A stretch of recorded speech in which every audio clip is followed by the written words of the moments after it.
L'histoire de la petite Lisette Closiandi, 9 ans sonnée, dont les images insoutenables ont fait le tour des réseaux sociaux fend le cœur. Autrefois nommée la Messie Claudine, originaire du Nord Cameroun, elle est enlevée par son père et adoptée ensuite par une dame qui serait en service à la télévision nationale. Élève en classe de CE2 au groupe scolaire bilingue Tezangou, la gamine, selon des informations obtenues auprès de certaines sources, est victime des sévices corporels de tout genre. Son bourreau serait nul autre que sa deuxième maman. L'attitude étrange de l'élève ainsi que ses mauvaises notes sursis des interrogations de la maîtresse qui, en explorant son corps, découvre des signes de torture. J'ai remarqué que c'est un enfant qui parlait pas en classe. Elle ne jouait pas, elle ne partageait pas, elle n'échangeait pas. Et à chaque fois que moi-même j'avais à interroger l'enfant, elle se comportait toujours d'une manière bizarre.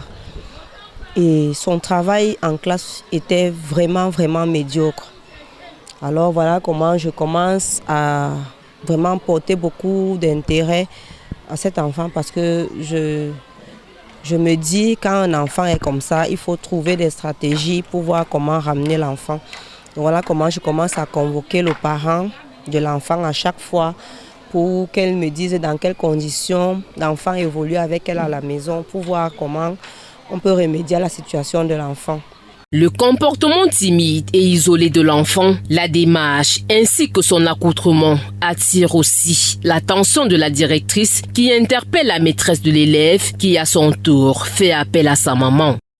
D'abord, pourquoi tu arrives à 8h30? C'est pas une heure pour arriver à l'école. Et pourquoi tu marches comme ça? L'enfant fond en larmes en disant qu'elle a très mal. Et on lui demande que tu as mal où? Elle dit qu'elle a mal aux fesses. Qu'est-ce qui s'est passé pour que tu aies mal aux fesses? Elle dit qu'elle a les blessures aux fesses. Alors, on soulève la jupe de l'enfant, on lui dit montre-nous. Elle dit c'est dans les fesses. On soulève la jupe, on se rend compte que les deux fesses sont complètement blessées. Et ça sointait. Alors, je demande à l'enfant qu'est-ce qui t'a blessé comme ça? Elle me dit maman m'a repassé les fesses. Alors je demande à l'enfant, qu'est-ce qui s'est passé pour que maman te repasse les fesses? Elle me dit, la maîtresse, j'ai pris le jus de maman sur la table sans permission et elle m'a fouetté avec le tuyau à gaz. Après m'avoir fouetté, elle a branché le fer et elle a appelé ma grande soeur pour que ma grande soeur m'arrête les pieds et les mains et elle a commencé à mettre le fer sur mes fesses. L'amour et la tendresse de l'enseignante amènent la petite à se confier tout en la rassurant de ne jamais dévoiler ses secrets. Je commence à beaucoup me rapprocher, beaucoup jouer, beaucoup causer avec cet enfant pour qu'elle se mette à me relater un jour. Madame, les blessures que j'avais eues au pied, en réalité, je n'étais pas tombée. C'est maman qui m'avait enfermée dans la cage des chiens et les chiens m'ont griffé. En fait, j'ai pas cru parce que je me suis dit non, aucun être humain ne... Je me dis non, l'enfant s'il regarde sûrement les mauvais films, les mauvais programmes. C'est pourquoi elle a l'imagination un peu tordue. La deuxième fois, elle me dit, quand j'avais les blessures au visage, c'est toujours maman qui m'avait fait ces blessures. Alors, je dis à l'enfant, si c'est maman qui te fait ces blessures, pourquoi est-ce que tu ne parles pas? Elle me dit, maman, la maîtresse, j'ai peur. Parce que maman me dit toujours, le jour où je vais dire ce qu'elle me fait souvent, elle va m'égorger et me donner au chien.